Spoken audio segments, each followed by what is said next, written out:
How to rewire the relationship between your mind and your body. From awareness to actual change. Understanding your pain is one thing. Actually changing your relationship to it, that's where most people get stuck. Today, that changes. In the first two videos, we talked about what your body is saying and where it's speaking from. Today is the practical one.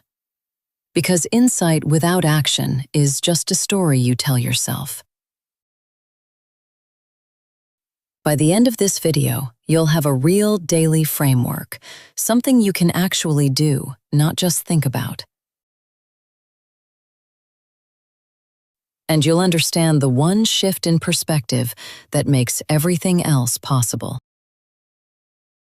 I'll also tell you something about movement and pain that might be the opposite of what you've been told. Before any technique, any exercise, any practice, there's one shift that has to happen first.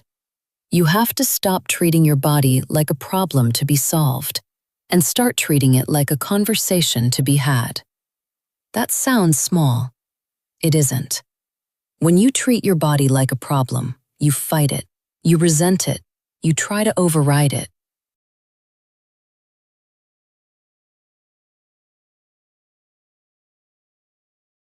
When you treat it like a conversation, you get curious.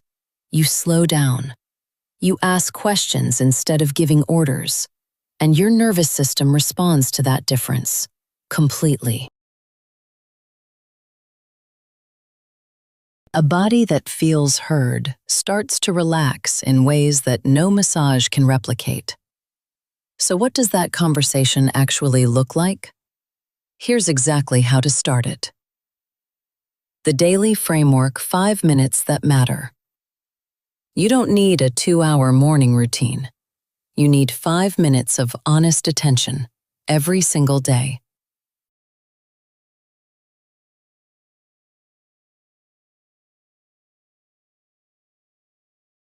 Here's the framework. 4 questions. Morning or evening, whichever you'll actually do. Question 1. What do I want to give my energy to today, and what am I willing to let go of? This isn't about productivity, it's about intentionality.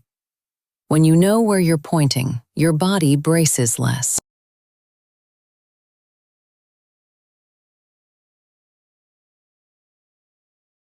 Question 2. What is stopping me from moving toward that with ease? This is where the limiting beliefs surface. Not to be judged, to be seen. Because a belief you can see, you can work with.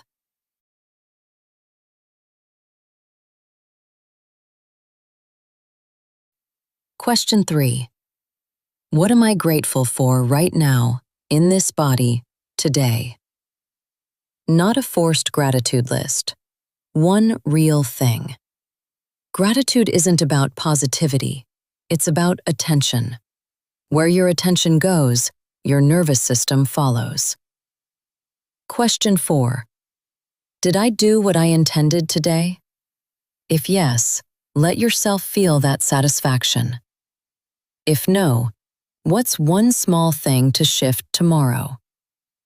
That last part is important. Feel the satisfaction. Most of us skip right past the good moments. We're already on to the next thing. Feeling a moment of genuine satisfaction that's not indulgent. That's medicine. Let's talk about movement. Movement that heals, not hurts. Because this is where a lot of well-meaning advice goes wrong. When you have back pain, the instinct is to protect, to rest, to not move too much. And sometimes, yes, rest is right. But chronic, vague pain is often not about damage. It's about holding. And holding is what movement undoes. The movement that helps isn't intense. It isn't goal-oriented. It's gentle, slow, and done completely at your own pace. Yoga, swimming, walking in nature. Even just stretching on the floor in the morning with no particular plan. What matters isn't the exercise. It's the quality of attention you bring to it. Can you feel your feet on the ground? Can you notice how your breath changes when you move? That quality of attention that is the practice. And something most people overlook completely. How you stand, how you sit, how you lie down. Not perfect posture, not performance, but awareness. Noticing when you've been bracing for an hour. Noticing when your shoulders crept up to your ears again. And gently, without judgment, letting them drop. But here's the piece that holds all of this together. And it's the one most body-based practices forget to include. Freeing yourself from the thought behind the pain.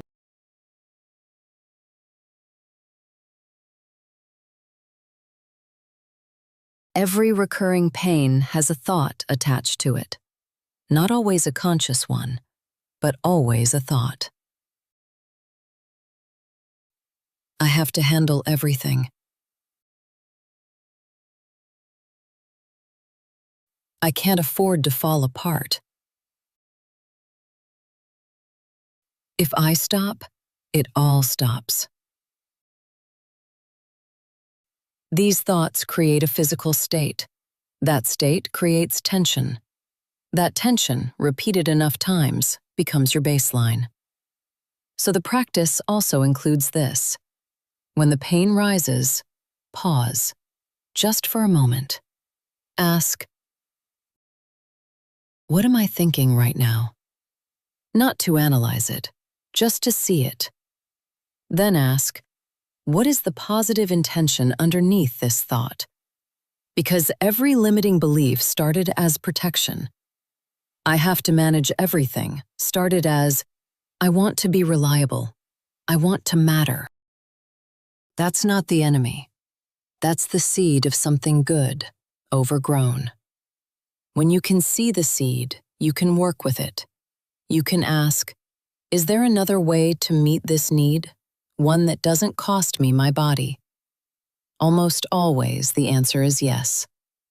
Here's what I want you to carry from this series. 95% of what you're holding in your body you can work with. Not by being harder on yourself, not by adding more to your list. By getting curious, by slowing down, by being willing to ask the question your body has been waiting for you to ask. What are you trying to tell me? Your body is not against you. It never was. It's been the most loyal messenger you have, speaking in the only language it knows, getting louder when you didn't hear the first whisper. And now you know how to listen. That changes the whole conversation.